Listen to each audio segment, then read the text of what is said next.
Let's keep Shibuya City. Clean city. No public littering. Not litter on the street, please. 上で飲んでるから貸していこう乾杯乾杯地面にはお酒の缶が路上飲酒を通年で禁止するもの。 Welcome back to my channel. I'm Shosef. Today I'm gonna be talking about some recent news about the alcohol ban in Tokyo, namely the central Shibuya and Shinjuku. So in this video I'll first talk about the new prohibition law briefly, and then the main thing I want to share is more of a in-depth knowledge about mindful and slow drinking culture that Japan has to offer, instead of the crazy drinking like you've probably seen in Shibuya Meltdown and such. I guess some people enjoy going crazy and get wasted, but I think instead of viewing alcohol as merely a party tool, I think we could also adopt a more appreciative way to drinking, something that's more enriching, that connects you more deeply with Japan's cultural values as well as the people around you. So let's get started.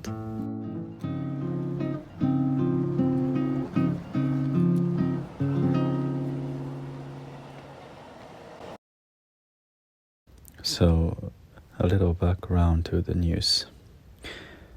This is the first kind of law that ever restricts alcohol consumption in Japan.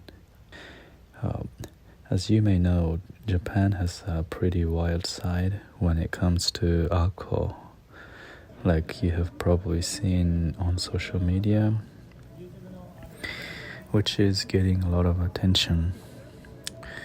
So, what led to the regulation? Basically, the local governments were concerned about public safety and noise in these lively districts. On October 7th, the mayors of Shibuya-ku and Shinjuku-ku had a press conference at the Foreign Correspondents Club about the prohibition and expressed their concerns regarding the problems of rowdy behaviors such as noise, littering, and even public urination. 渋谷駅の周辺では酒の缶が大量に捨てられていました。 And the mayors pointed out that 2/3 of the people drinking at central Shibuya or the Sentagai are foreigners. And then they said the problem is manifestation of overtourism. Additionally, the Shinjuku mayor Yoshizumi said leaving trash behind is not a behavior of cultured, rational human beings. 飲食をした後にゴミを残していくことは教養のある理性のある人間が行うことではありません。今年も渋谷はハロウィンをお休みします。 Which kind of reminds me of some protest going on in Spain against tourism.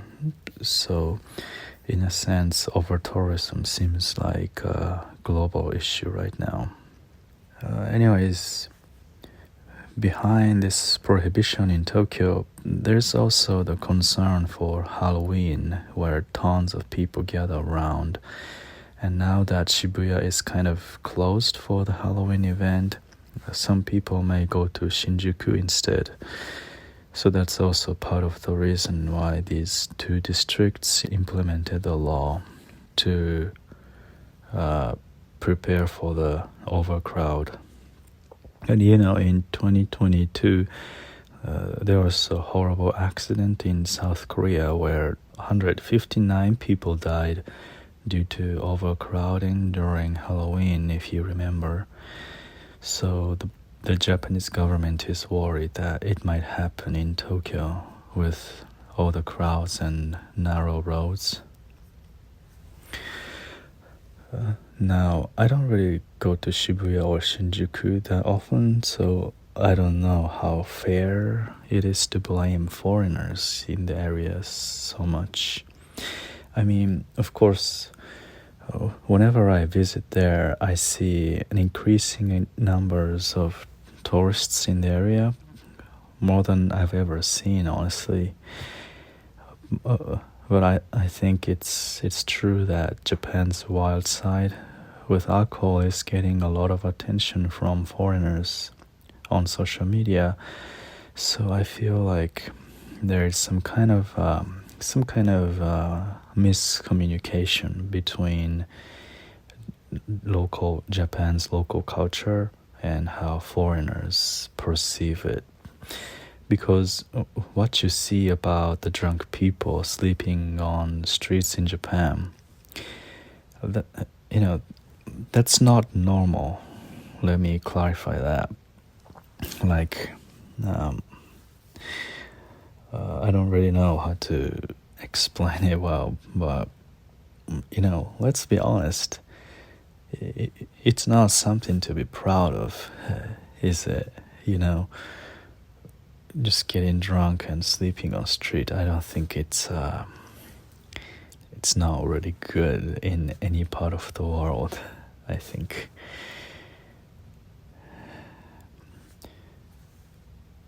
But because of all those contents on social media, I think there is a significant amount of foreign tourists who expect to see and even join in that kind of meltdown as if it's a tourist attraction. So I guess it's fair to say, that the increasing amount of foreign tourists has been, intensifying the crazy drinking culture that's already in Japan.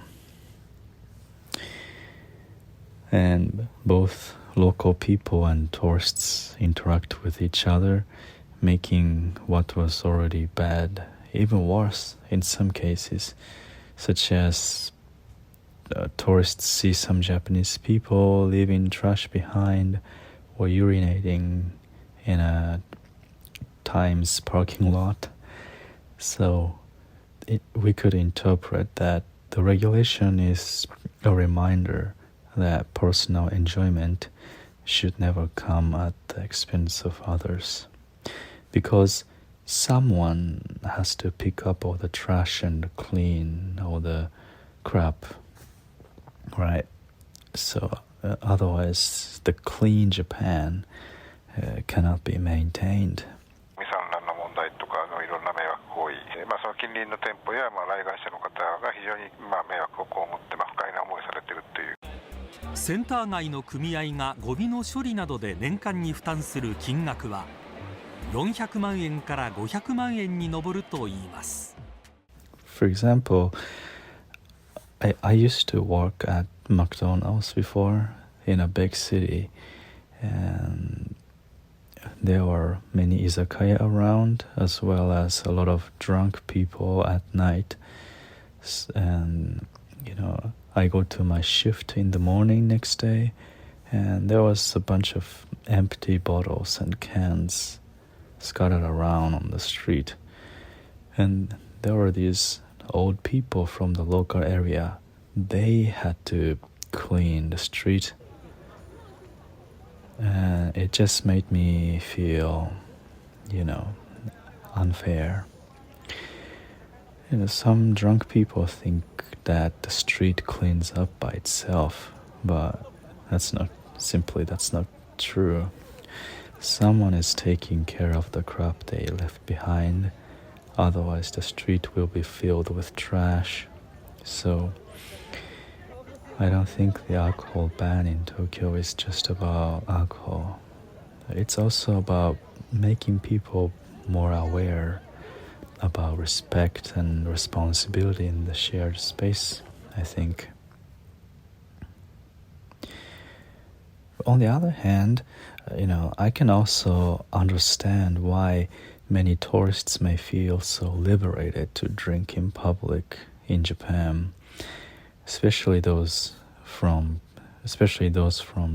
countries where public drinking is prohibited. For example, I used to live in the US for 8 years, One time, I almost drank alcohol in a car to have a blast. But I had no idea it was prohibited because it's not a thing in Japan. So my friend had to explain that I have to be sneaky about it. Of course, I was not gonna take any risk, so I put the bottle back to the box. But I was feeling disappointed, honestly. So in Japan, I can see why public drinking can feel so freeing for some tourists. But the recent prohibition is a reminder that freedom comes with responsibility.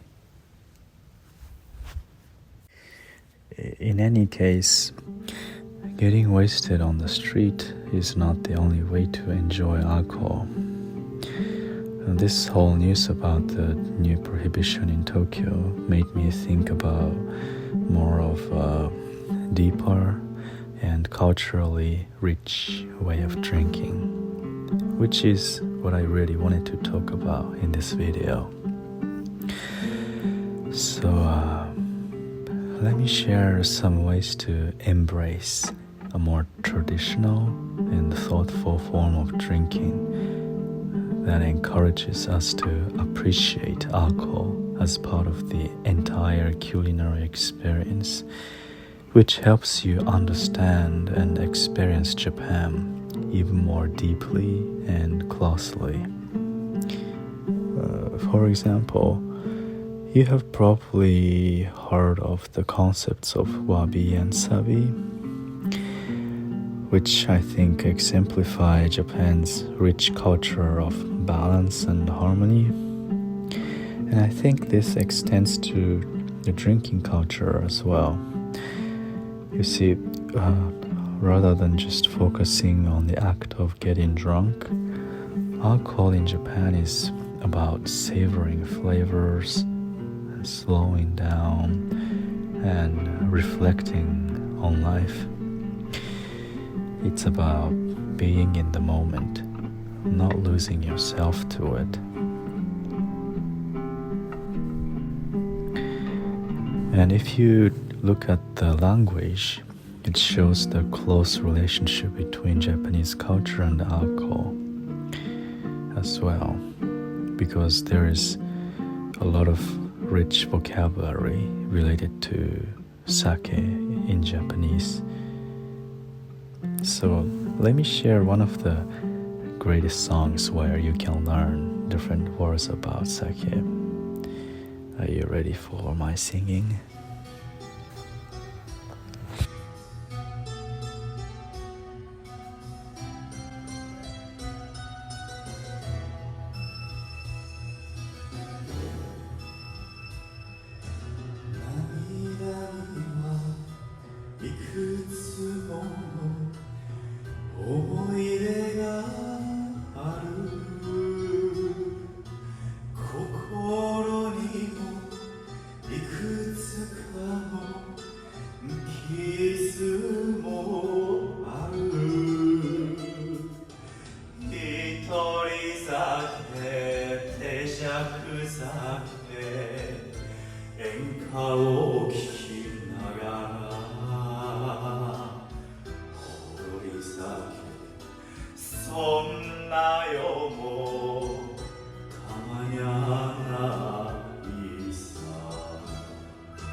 As the lyrics say, sake is often associated with sadness and loneliness. It's like appreciating this depth of and complexity of entanglement of all the feelings and emotions, I think. Because if you're happy, it's easy to express it. You can just smile, laugh, and jump around. But when you are sad, it's hard to face that deep emotion. But when you're drunk, you can just cry, and I think that's the idea. Now, I hope you are starting to see how intertwined alcohol and Japanese culture are. Let me share a little more about cultural aspects of sake in Japan. One of my favorite things about Japanese drinking culture is how alcohol and meals are paired together to enhance each other's flavors. For instance, did you know that the Japanese word for fish is sakana, which originally means food for alcohol? Yes, sakana in the original sense refers to any food you eat with alcohol, and not just fish. Originally, the word is written like this, and then there's this kanji, which means food you eat with alcohol in general. And what's interesting about the word sakana in this sense is that it means more than just food. It also means anything you enjoy with alcohol. So, for example, your friend's company and enjoyable talks while drinking, they can also be referred to as sake no sakana. And the reason behind sakana has become the word for fish is simply because fish had become the staple food for sake during the Edo period, which lasted about 250 years before Japan started to modernize itself. Oh, by the way, before sakana became the word for fish, uo was the word for fish. But usually most species of fish have their own names without fish in it, such as aji, katsuo, and iwashi. Anyways, sakana in the sense of food for sake, it's still used today with this particular kanji. And some of you may know that there are also other words for food for alcohol, such as otsumami and otoshi, but they only refer to the food itself and not the entire experience of drinking, like a friend's company, for example. Oh, and I just want to clarify that sake, the word sake, it just means alcohol in general. So if you want to order the Japanese sake at izakaya, you should say nihonshu instead, which literally means Japanese alcohol. Nihonshu is basically rice wine made from fermented rice. And similar to how wines have so many different brands and types, depending on the kind of rice and which region it is from.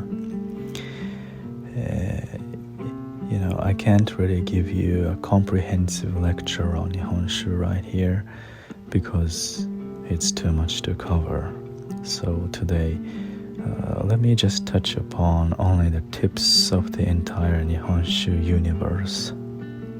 For example, Ginzoshu is a kind of Nihonshu that is characterized by fruity and light taste.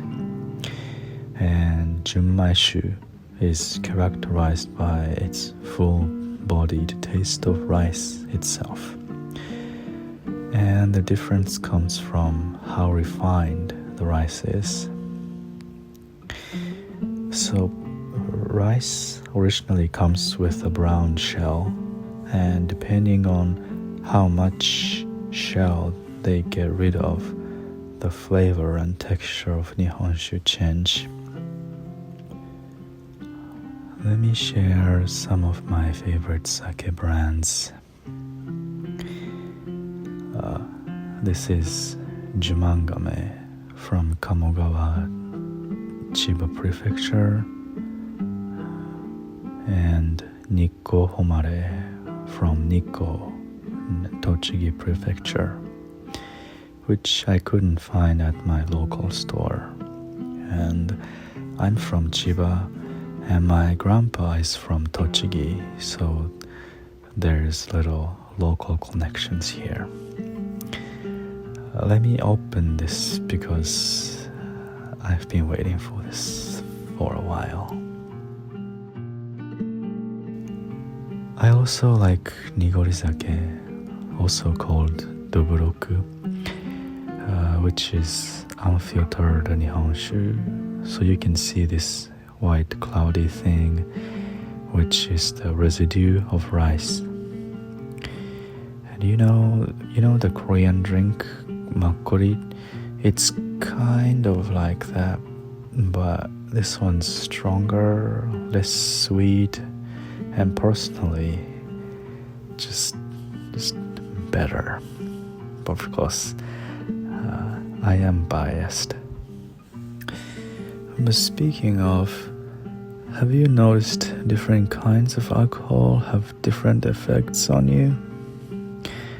Like different kinds of intoxication? I think personally, distilled alcohol in general, like whiskey and shochu, have more effects on the head and not really in my body. And on the other hand, fermented alcohol like Nihonshu, beer and wine, they have more effects on my body, I think. And even some Japanese people say Nihonshu warms up your body, so that is why Nihonshu is perfect when the weather cools down, and especially in winter, hot sake or atsukan with nabe or hot pot. That is one of the greatest things in the world. I just love it.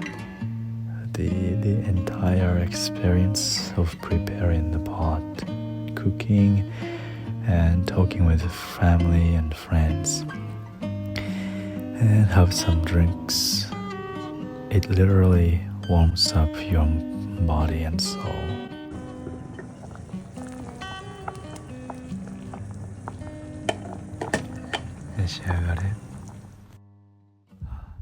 Let me wrap up.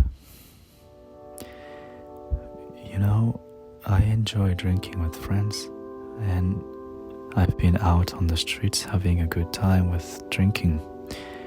But I think with these new restrictions in Shibuya and Shinjuku, we are reminded that there are consequences when fun goes too far. In Japan, the concept of meiwaku, which is causing trouble to others, is taken seriously. And some of you may already know this, but most Japanese don't really speak up or tell you that you're bothering them. At the most, they just glare at you. Because being upfront is just not part of Japanese culture. That's not how we communicate. And you are the one who's supposed to read the situation, or this is what Japanese say, which is read the air, or kuki o yomu, which is basically be mindful and aware when you might be bothering others. And that's a big part of Japanese way of communication.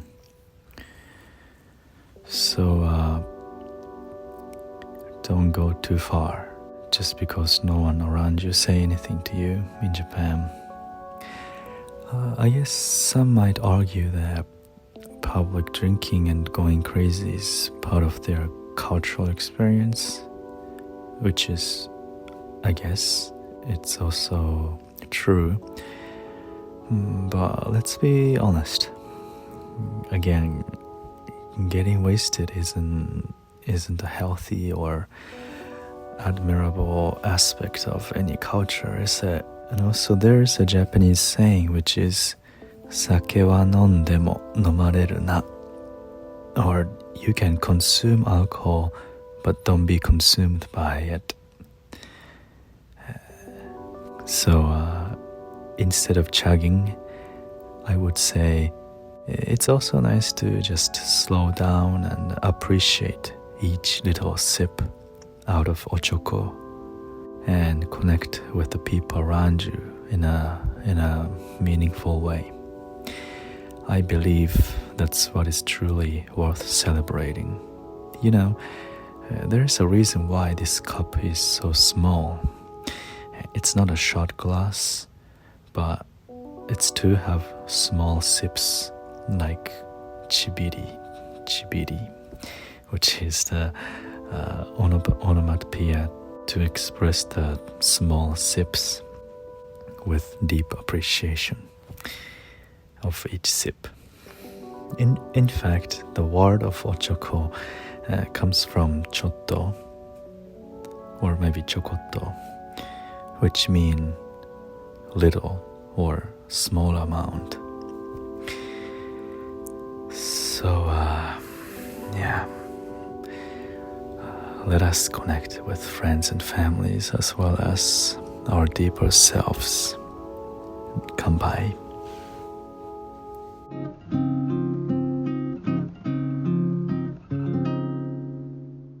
How do you feel about the new regulation in Tokyo? Have you experienced something similar in where you live? How do you enjoy alcohol mindfully? And share your thoughts in the comment section. And until next time, keep surviving and thriving. Bye.